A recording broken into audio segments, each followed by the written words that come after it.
Perlu kita jelaskan juga kenapa diambil tanggal 14 Februari. Bukan berarti hari Valentine itu sama dengan hari Valentine, tidak. Kenapa? Karena banyak orang mengatakan bertepatan dengan Valentine. Karena 14 Februari itu Valentine dibarengkan dengan Valentine, tidak. Halo Sobat Ratu sekalian, Sobat Ratu dan teman pemilih, apa kabar nih? Semoga semuanya selalu dalam keadaan sehat walafiat dan selalu dalam lindungan Allah Subhanahu wa taala. Amin. Di sini saya senang sekali nih karena bisa berjumpa dengan Sobat Ratu dan teman pemilih sekalian. Sobat Ratu dan teman pemilih. Nah, karena masih dalam suasana lebaran, di sini dari Radar Tulungagung dan KPU Tulungagung sendiri mengucapkan minal aidin wal faidin, mohon maaf lahir dan batin. Oke, Sobat Ratu dan teman pemilih, di sini kita akan sedikit rumpi-rumpi nih terkait penyelenggara pemilihan umum yang ada di Tulungagung. Nah, tentunya sebelum kita masuk nih, perkenalkan, nama saya Aini dan saya tentunya tidak sendiri nih di sini. Saya ditemani dengan orang-orang yang sungguh luar biasa. Ini perkenalkan, ini Bu Susan. Halo. Dan ini dengan Bapak Amar. Sebelumnya saya manggilnya Bu, Mbak. Dan ini Mas juga boleh. Mas bukan Om ya. Jangan. Oke, bisa diperkenalkan Bu Susan. Oke, terima kasih Mbak Aini cantik. Iya, terima kasih Mbak Susan yang sungguh cantik. Sama-sama. Perkenalkan, saya Susan, Ketua KPU Kabupaten Tulungagung periode 2019 sampai 2024. Selamat pagi. Apa tadi? Sobat Ratu. Sobat Ratu dimanapun berada, semoga sehat selalu. Meskipun COVID sudah mereda ya, tetapi tetap protokol kesehatan dijaga. Jangan lupa kebersihannya dijaga sehingga pada saatnya COVID sudah benar-benar tiada, kita juga akan tetap sehat selalu. Amin. Oke, lanjut dengan Mas Amar, bisa perkenalan. Assalamualaikum warahmatullahi wabarakatuh. Perkenalkan, nama saya Muhammad Amarudin, anggota KPU Kabupaten Tulungagung, Divisi Sosdiklik Parmas SDM, Sosialisasi Pendidikan Pemilih, Partisipasi Masyarakat dan SDM. Jadi seperti itu. Oke, kita kan ditemani sama orang-orang yang luar biasa ini ya, Sobat Ratu dan teman pemilih.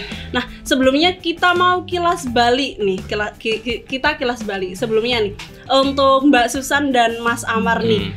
Sebelum menjadi seorang tokoh di KPU Tulungagung ini, apakah dulu itu emang memiliki cita-cita untuk menjadi seseorang pengurus di KPU ini? Apakah memang dulu cita-citanya saya mau jadi salah satu anggota dari KPU gitu? Pripun Mbak Susan? Jawabannya tentu tidak. Tentu tidak. Jadi Mbak Aini ini belum sudah memberi kita beban berat dengan menyebut kita orang-orang hebat, padahal kita itu pengennya santai datang hari ini. Lek wis disebut orang-orang hebat iku lek isine ora berbobot rek malih.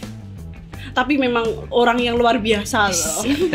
Seorang ketua KPU dan pengurus KPU divisi Anggota, bukan pengurus. Oh, anggota KPU. Jadi gini Mbak Aini ya, memang cita-cita itu dulu terus terang saya jadi dokter. Kebetulan kan anak kecil iya, gitu. Kebetulan secara keuangan mungkin ya support dana orang tua untuk menjadikan saya dokter itu tidak ada. Kemudian akhirnya mau ndak mau IAIN menjadi pilihan untuk saya kuliah. IAIN Tulungagung. Ini UIN semua 1 Tulungagung Merdeka. Ini semua BTW produk unggulan IAIN Tulungagung. Ternyata begitu. Alhamdulillah di IAIN. Alhamdulillah juga mungkin sudah jodoh ya. Ternyata kuliah di IAIN itu tidak semata-mata harus pendidikan agama saja.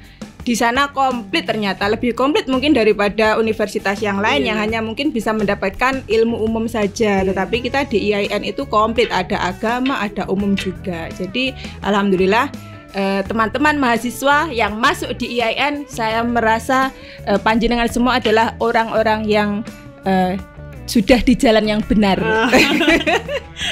Bukan IAIN, UIN sekarang. Oh iya, sekarang UIN ya. Ini dulu jadi, saya ini jadi promosi. Justru STAIN, iya. Dulu saya masih STAIN, STAIN, tahapan tertinggi.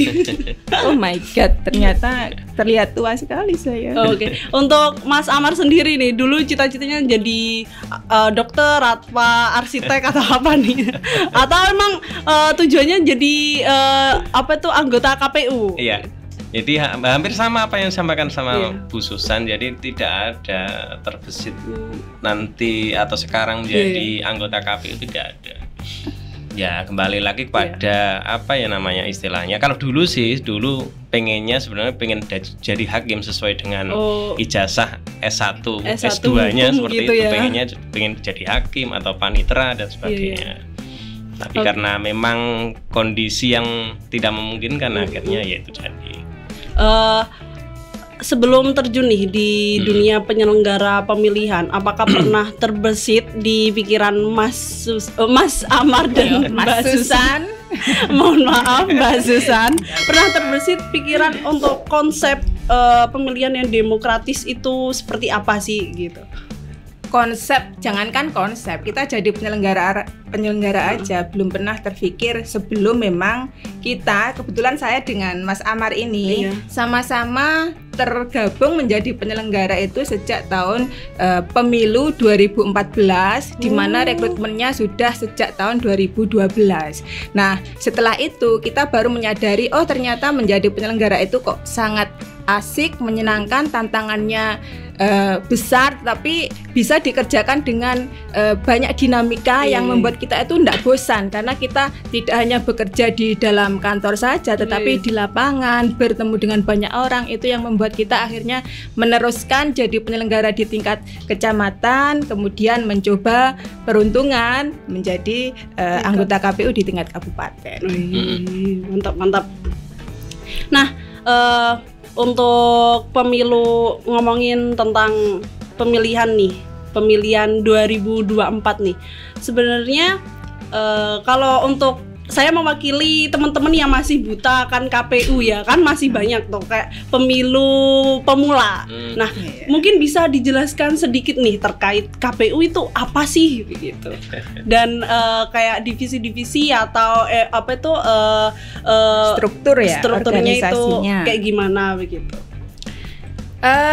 KPU, Komisi Pemilihan Umum, itu adalah sebuah lembaga penyelenggara pemilu yang tidak hanya bersifat nasional. Ada KPU RI, kemudian di bawahnya ada KPU provinsi, kemudian kita di level yang paling bawah adalah KPU kabupaten. Kemudian dalam penyelenggaraannya kita akan dibantu saat pemilu dan pemilihan itu oleh badan ad hoc, yaitu penyelenggara di tingkat kecamatan dan desa. Kemudian di KPU sendiri kita ada 5 orang anggota, termasuk hari ini yang datang adalah 2 orang anggota dari KPU yang masing-masing mempunyai tugas dan wewenang satu divisi. Jadi saya punya divisi sendiri, kebetulan divisi saya divisi keuangan umum dan logistik merangkap ketua, dan Pak Amar yang sudah disampaikan tadi adalah divisi sosialisasi, parmas dan pendidikan pemilih. Ada lagi 3 orang lainnya itu divisi data dan informasi, kemudian divisi teknis penyelenggaraan, dan yang terakhir divisi hukum dan pengawasan. Jadi di KPU itu dipimpin oleh 5 komisioner atau 5 anggota yang diketuai atau dijubiri ya. Jadi ketua itu fungsinya di 5 anggota ini bukan sebagai kepala yang punya keputusan mutlak terhadap sesuatu, tetapi ketua ini hanya mewakili suara atau keputusan dari 5 orang berlima ini melalui rapat pleno. Jadi ketua saya sendiri sebenarnya adalah kalau bahasa saya ya sebenarnya jubir saja. Jadi ketua itu tidak menjadikan saya berbeda dengan teman-teman anggota yang lain. Cuma mungkin secara lembaga saya diberi amanah untuk menyampaikan keluar terkait dengan keputusan yang sudah diambil oleh KPU. Jadi Mbak Susan ini merendah ya, beliau ini merendah. Oke, ngomongin tentang pemilu 2024 nih. Kan katanya pemilu 2024 besok ini akan dilakukan pemilihan serentak gitu. Nah, untuk pemilu 2024 ini itu menggelar pemilihan apa aja sih? Mungkin bisa dijelaskan gitu. Oke, terima kasih Mbak Aini. Iya. Jadi perlu kita sampaikan kepada masyarakat kaitannya pemilu. Jadi ada 2 agenda besar di tahun 2024. Tadi sampaikan agak sedikit salah sebenarnya. Ada pemilu dan ada pemilihan. Jadi ada 2 agenda besar yang itu tepat di tahun 2024. Nanti tepatnya pemilu itu diselenggarakan pada tanggal 4 Februari. Itu pemilunya. Itu yang 4 Februari 14 Februari 2024. Itu yang pertama. Yang kedua ada yang namanya pemilihan. Pemilihan itu diselenggarakan di 27 November 2024. Nah, apa yang dinamakan pemilu? Bagaimana masyarakat nanti bisa memilih mulai dari presiden, terus DPR RI, DPR provinsi, terus DPRD kabupaten sama DPD. Itu yang dinamakan pemilu. Kalau yang pemilihan memilih wakil rakyat mulai dari gubernur, wali kota sampai bupati. Jadi itu kepala daerah. Nah, perlu kita jelaskan juga kenapa diambil tanggal 14 Februari. Bukan berarti hari Valentine itu sama dengan hari Valentine, tidak. Kenapa? Karena banyak orang mengatakan bertepatan dengan Valentine. Karena 14 Februari itu Valentine, dibarengkan dengan Valentine, tidak. Jadi memang diambil tanggal 14 Februari itu yang pertama karena bulan Maret, bulan Mei itu sudah masuk bulan puasa sama hari raya. Nah, otomatis ketika nanti pemungutan suara jatuh di 14 Februari itu punya jeda bisa menyelesaikan mulai rekapitulasi di tingkat kabupaten sampai pusat itu bisa selesai sebelum bulan puasa di tahun 2024. Nah, yang kedua nanti ini menjadi persiapan bagi partai politik khususnya untuk menyiapkan calon, persyaratan dan sebagainya untuk maju di pemilihan 2024 yang jatuh di tanggal 27 November. Nah, artinya jeda ini cukup untuk persiapan teman-teman partai politik untuk menyiapkan calonnya, kan seperti itu. Iya. Wah, kita di sini mendapat knowledge terbaru nih masalah pemilu dan pemilihan. Oke, untuk tahapan-tahapannya pemilu dan pemilihan ini itu apa aja sih, Mas? Kalau tahapannya untuk pemilu sendiri di tahun 2022 ini ada beberapa tahapan krusial. Nah, yang pertama nanti yang jelas kita hari ini sudah ya di tingkatan pusat sudah ada namanya persiapan program, terus penyiapan regulasi dan sebagainya. Untuk di tingkat kabupaten nanti sekitar bulan Agustus karena masih tahapan masih berupa draft, artinya belum disahkan. Tetapi kisi-kisinya merujuk nanti ada beberapa tahapan krusial di tahun 2022. Yang pertama nanti di bulan Agustus nanti ada yang namanya pendaftaran partai politik beserta persyaratannya yang jelas. Itu bulan Agustus ya. Terus di bulan Agustus juga ada yang namanya verifikasi administrasi kaitannya pendaftaran partai politik. Terus nanti di bulan Oktober ada verifikasi faktual bulan Oktober nanti. Terus yang di akhir nanti yang ketiga ada tahapan nanti penataan dapil khususan ya. Penambahan dapil, nanti dapilnya tetap 5 ataukah nambah jadi 6 ataukah jadi 7, nanti dibahas di bulan Oktober itu nanti beserta stakeholder terkait, khususnya teman-teman partai politik, calon peserta pemilu. Iya. Nah, nanti juga di akhir 2022 bulan November nanti kita ada tahapan pembentukan badan ad hoc yang disampaikan khususan tadi. Di tingkatan kecamatan, di tingkatan desa ada nanti. Nah, nanti Mbak Aini nanti juga bisa berpartisipasi juga. Bisa ya, Pak. Meskipun bukan domisili. Nah, ini perlu saya sampaikan juga. Nanti ada beberapa persyaratan. Nanti sebelum masuk ke situ, jadi nanti bulan November itu kita pengumuman akan mengadakan rekrutmen badan ad hoc di tingkat kecamatan. Namanya Panitia Pemilihan Kecamatan, itu PPK, yang di desa namanya PPS. Nah, nanti mulai rekrutmen, terus nanti tes itu di bulan Desember. Nanti mulai awal 2023 sudah bekerja membantu KPU mensukseskan pemilu 2024. Nah, tadi disinggung sama Mbak Aini katanya kalau ketika domisili itu tidak sesuai dengan KTP-nya bagaimana? Yang jelas persyaratan menjadi penyelenggara pemilu khususnya di badan ad hoc harus sesuai dengan domisili. Nah, berarti saya kalau ingin jadi bagian dari penyelenggara harus pulang dulu. Iya, pulang dulu atau mungkin pindah KTP dulu. Menikah dulu, baru pindah. Belum ada jodohnya gimana? Nah, kalau secara persyaratannya sebenarnya Mbak Aini sudah masuk sebenarnya. Dan jadi penyelenggara termasuk juga biro jodoh loh. Biro jodoh. Di situ akan bertemu pemuda dan pemudi dari berbagai kalangan dan unsur. Ini calon jodoh juga. Ya, makanya KPU juga bisa disebut biro jodoh karena banyak yang berhasil dari hasil jadi penyelenggara itu. Untuk Sobat Ratu dan teman pemilih yang belum ada jodoh nih, belum menemukan jodoh bisa untuk masuk ke penyelenggara KPU ini. Karena nanti di samping kita mendapat relasi, pengetahuan, dan kita berrepot-repot ria untuk menyelenggarakan pemilihan dan pemilu, kita juga mendapatkan jodoh. Amin. Nah, kembali lagi nih, Mas Amar dan Mbak Susan, untuk KPU Tulungagung sendiri itu kita sekarang sudah ada dalam tahapan apa nih untuk kesiapannya gitu.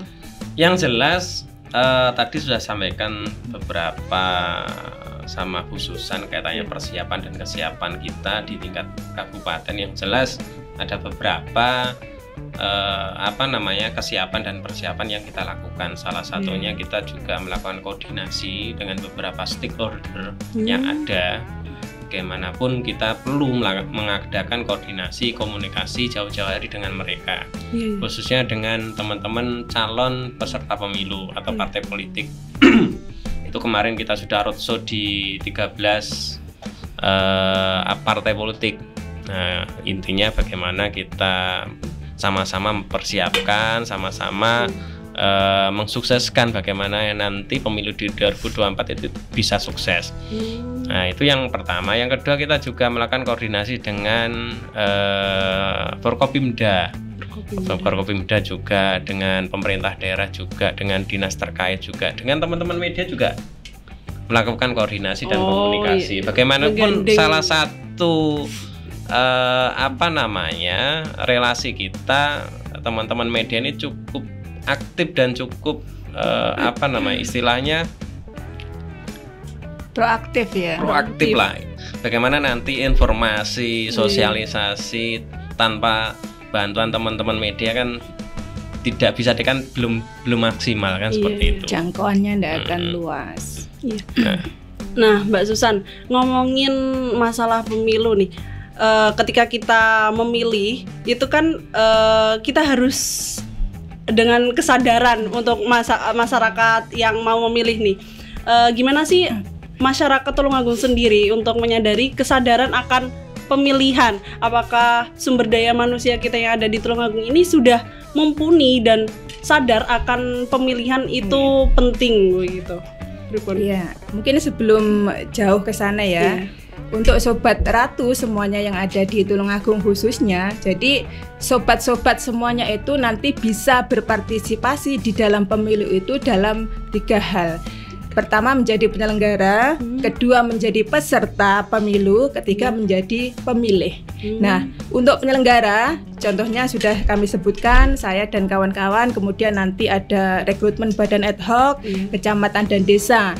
Kemudian untuk menjadi peserta bisa menjadi masuk ke dalam partai politik, karena peserta pemilu itu adalah perseorangan dan partai politik.